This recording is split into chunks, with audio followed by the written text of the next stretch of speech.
మీద మనతో పాటు గౌతమ్ ప్రసాద్ గారు బీఆర్ఎస్ రాష్ట్ర నాయకులు కూడా మనతో ఇప్పుడు జాయిన్ అయ్యారు.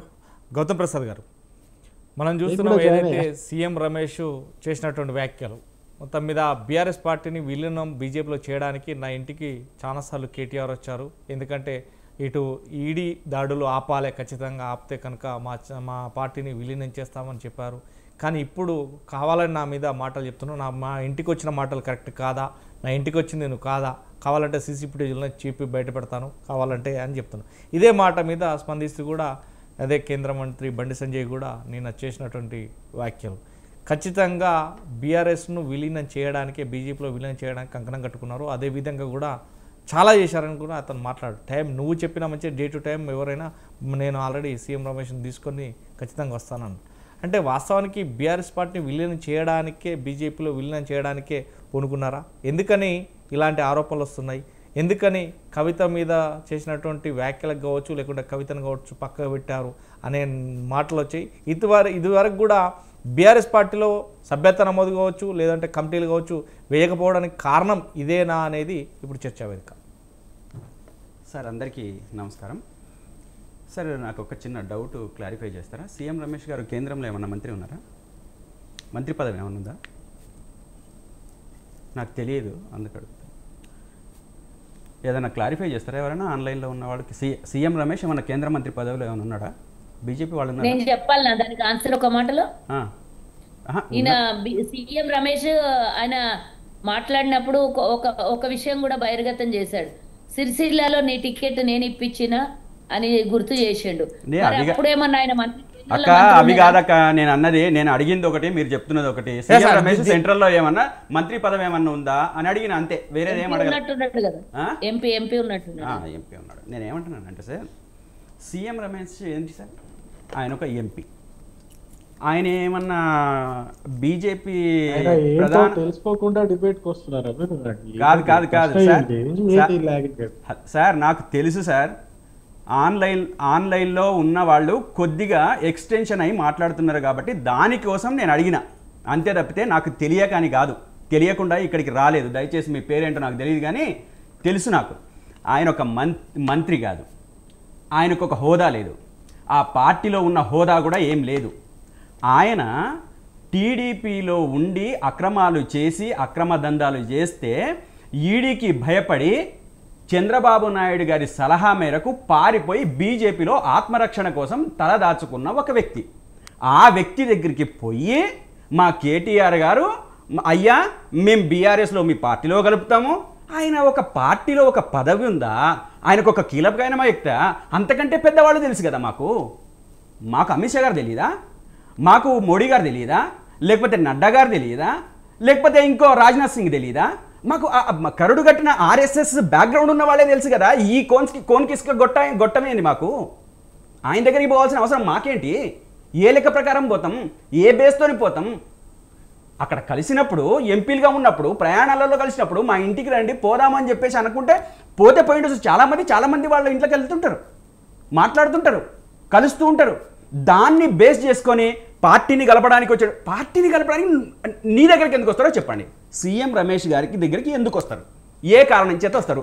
ఈరోజు ఏ పాపము తెలియని వాళ్ళు అన్నట్టుగా, అసలు వాళ్ళకి నోట్లో వేలు పెడితే కూడా కొరకరన్నట్టుగా సీఎం రమేష్ 100 కోట్ల రూపాయలు చేసిన దందా అంతా మర్చిపోయి ఈరోజు బీజేపీ దగ్గరికి పోతారు, బీఆర్ఎస్ వాళ్ళు, లేకపోతే ఇంకోటి దగ్గర కలుస్తారు. ఆ దానికోసం సీఎం రమేష్ దగ్గరికి పోయిందని చెప్పేసి మాట్లాడితే ఇంతకంటే హాస్యాస్పదమైన ఏమైనా ఉంటుందా?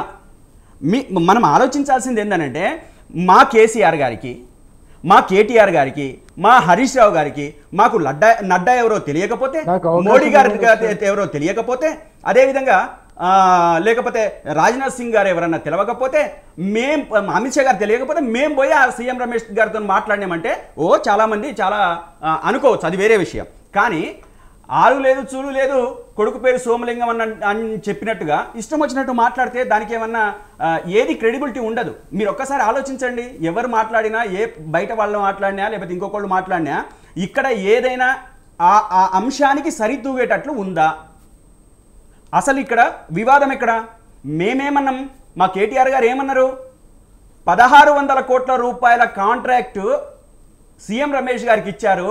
ఎందుకు ఇచ్చారు అని అంటే ఆయన కాని ఆస్తి 10,000 కోట్ల రూపాయలు ఈరోజు లోన్ తెచ్చుకున్నారు, కంచగచ్చ బౌలి విషయంలో తెచ్చుకున్నారు. దానికి మధ్యవర్తిత్వంగా సీఎం రమేష్ గారు ఉన్నారు అని చెప్పేసి అన్నారు. అంతకు మించి ఏమన్నారు? దానికోసం అని చెప్పేసి 1,600 కోట్ల రూపాయల కాంట్రాక్ట్ ఇచ్చిండ్రు అని చెప్పేసి అన్నారు. దానికి అగ్గి మీద గుగ్గిలమైపోయి చిటపటలాడుతూ తాలింపు లెక్క సట ఎగరడం ఎందుకు? ఎగరడం ఎందుకు అంటున్నా? నేనేమంటున్నానంటే ఎగరడం ఎందుకు? తాలింపులు కావద్దు. మనము విషయాలు తెలుసుకొని మాట్లాడాలా. మనం తాలింపులు అయితే ఎట్లుంటుందనంటే మనకు విషయ పరిజ్ఞానం లేనోళ్ళుగా, వ్యక్తిత్వం లేనోళ్ళుగా, కనీసం రాజకీయాల పట్ల అవగాహన లేని వాళ్ళుగా అవుతాం. ఎందుకంటే ఇదే కాలువ సుజాతక్క ఎమ్మెల్యే సీట్ రాకపోతే గొలగల ఏడిస్తే ఈ రోజు ఒక కార్పొరేషన్కి ఒక పదవి ఇచ్చిండ్రు, అది క్రియేట్ చేసి. ఆ దానికోసం మేమన్నా మాట్లాడినామా? మీకు ఎవరి దగ్గరికి పోయినరు, ఎవరి దగ్గరకో మాట్లాడినని మేము అన్నామా? మేము మాట్లాడినా వాళ్ళు ఎప్పుడో కలిసిపోయినరు, వాళ్ళు ఎప్పుడో కలిసిన మాట మాకు తెలుసు. మేము ముందే మీరు బీజేపీ ఇద్దరూ కలిసి ఆడుతున్న నాటకాలు మాకు తెలియదా? మాకు తెలియదా? కాళేశ్వరం రిపోర్ట్ ఎప్పుడు వస్తుందండి? కాళేశ్వరం కూలింది కరెక్ట్ ఎలక్షన్స్ ముందు వస్తుంది. అదే విధంగా మా రజతోత్సవ సభ ముందు ఎన్డీఎస్ఏ రిపోర్ట్ వస్తుంది. ఎందుకు వస్తుంది కరెక్ట్ గా? అదే టైంలో ఎందుకు వస్తుంది? కాంగ్రెస్ చెప్పడం ఏంది, బీజేపీ చెప్పడం ఏంది, మేము బీజేపీ దగ్గరికి పోయి కాలావేళ పడడం ఏంది? ఏమన్నా అర్థం ఉందా? ఈ రోజు సిసిల కేటీఆర్ గారు, సీఎం రమేష్, కేటీఆర్ స్థాయి ఏంది? ఆయన ఒక పార్టీ వర్కింగ్ ప్రెసిడెంట్, ఆ వర్కింగ్ ప్రెసిడెంట్ గా ఉన్న స్థాయికి ఆయన ఎమ్మెల్యే సీటు సీఎం రమేష్ ఇప్పిస్తారా? ఏమన్నా ఉందా? కొంచెం ఆలోచించండి. అంటే నేనేమంటున్నానంటే మనం ఆలోచించి మాట్లాడాలి. ఆలోచించకుండా మీరు మాట్లాడేది వెనక ముందు మంచి చెడ్డ, నిజమా కాదా, అవునా కాదా అనే విషయాలు మీరు బేరీజ్ వేసుకోకుండా నోరు పారేసుకుంటే 10 మందిలో మనకు చూస్తున్న వాళ్ళు కోట్లాది మంది ముందు మీరు పలచనైతే మేము పలచన కాము. వినండి ఒకసారి, మేము పలచన కాము, మీరు పలచన అవుతారు. అరే ఇంతమంది, ఆయన ఒక పార్టీకి వర్కింగ్ ప్రెసిడెంట్, ఆ వర్కింగ్ ప్రెసిడెంట్ గా ఉన్న మనిషికి సిరిసిల్ల టికెట్ సీఎం రమేష్ రావు గారు ఎందుకు ఇప్పిస్తారు? సరే, ఏమన్నా మా కేటీఆర్ గారిది ఏమన్నా ట్రాక్ రికార్డ్ బాగాలేదా సిరిసిల్లలో? ఇది 5వ సారి ఎన్నిక. సరే, అంతకు ముందు 3 సార్లు 4 సార్లు ఓడిపోయిండు, ఒకసారి మాత్రమే గెలిచాడు, 4వసారికి ఇంకోళ్ళ దగ్గరికి పోయిండు. ట్రాక్ రికార్డ్ ఇప్పుడు మేము గెలిచింది, మేము నిలబెట్టుకుంటున్నది, ఈ విషయాలు మాట్లాడకుండా ఇష్టం వచ్చినట్టు మాట్లాడుకుంటూ ఏమి క్రెడిబిలిటీ ఉండదు. ప్రసాద్ గారు చెప్పండి, ఏదైతే సీఎం రమేష్ మాట్లాడిన మాటలకు బండి సంజయ్ మాట్లాడిన మాటలకు కౌంటర్ గా కేటీఆర్ ఎందుకు మాట్లాడట్లేదు అనేది క్వశ్చన్. సరే, నేను చెప్పేదినండి, బండి సంజయ్ గారు మాట్లాడిన దానికి సీఎం రమేష్ గారు మాట్లాడిన దానికి కంప్లీట్గా కౌంటర్ ఆన్సర్ ఇచ్చేశారు. ఇదే బండి సంజయ్ ఏం మాట్లాడతాడో మీకు ఏమైనా అర్థమవుతుందా? నాకైతే ఆయన ఇటువంటి విషయాలకు తప్పితే, అంటే గిల్లి గజ్జాలు పెట్టడం తప్పితే, ఈ రాష్ట్రానికి ఒరగబెట్టింది ఏంది ఆయన కేంద్ర మంత్రిగా ఉండి? ఈ రాష్ట్రానికి తెచ్చిన నిధులు ఎంత ఆయన? అదేవిధంగా విభజన హామీలేవి? వీటి విషయం ఎప్పుడన్నా మాట్లాడతారా? పాన్ పరాగులు వేసుకొని మాట్లాడాలు, కళ్ళబొల్లి మాటలు మాట్లాడాలు, అంటే ఏది కళ్ళన్ని పచ్చ బయర్లు కమ్మినట్టుగా మాట్లాడద్దు.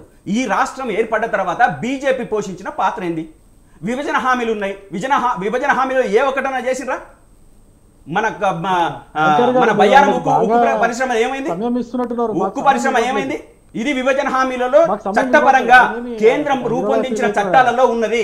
ఇది ఏమైంది? ఇదేమన్నా మాట్లాడే దాంట్లో ఉందా? చర్చలలో ఉందా? అనేక విషయాలు ఉన్నాయి. అట్లా అనేక విషయాలు ఇవి మాట్లాడరు. ఏదో పనికిరాని ముచ్చట తీసుకొని. ఇప్పుడు నేను ఏమంటున్నానంటే, ఒకవేళ కేటీఆర్ గారు లేకపోతే సీఎం రమేష్ గారు కలిసే పోయినరు, భోజనానికి పోయినరు, కూర్చున్నారు అనుకుందాం కాసేపు చర్చకు. బండి సంజయ్కి నొప్పింది. నేను అడుగుతున్నాను సూటిగా, ఇదే బండి సంజయ్కి, ఇదే బీజేపీకి, ఇదే కాంగ్రెస్కి ఏం నొప్పి వచ్చింది? ఇప్పుడు ఇదే సీఎం రమేష్ ఏ పార్టీ ఎంపీ? BJP MP. మరి బీజేపీ ఎంపీ 24 గంటల్లో 18 గంటలు చంద్రబాబు నాయుడు దగ్గర ఎందుకుంటున్నాడు? ఇక్కడికి వచ్చిన తర్వాత హైదరాబాద్లోకి వచ్చిన తర్వాత రేవంత్ రెడ్డి దగ్గర ఎందుకుంటున్నాడు? ఆయన ఇలాకా ఏంది, ఆయన ఉండేదేంది, ఆయన స్థానం ఏంది, ఆయన లెక్క ఏంది? ఈ పద్ధతులకు మేము కూడా చెప్పాలనా? ఇటువంటి విషయాలు చాలా ఉంటాయి. ఇప్పుడు పర్సనల్ గా కొన్ని సంబంధాలు ఉండొచ్చు, మాట్లాడుకోవచ్చు. అంటే ఇప్పుడు ఈ ఆర్థిక మనం కాంగ్రెస్ పార్టీ ప్రభుత్వంలో ఉంది ఈరోజు. ఇదే కాంగ్రెస్ పార్టీ ప్రభుత్వం పోయి కేంద్ర పెద్ద నాయకులతో కలవట్లేదా? కలవడానికి లేదా? ఈ విషయం మాట్లాడుకుంటే కొంచెం పద్ధతి లేకుండా మాట్లాడదు.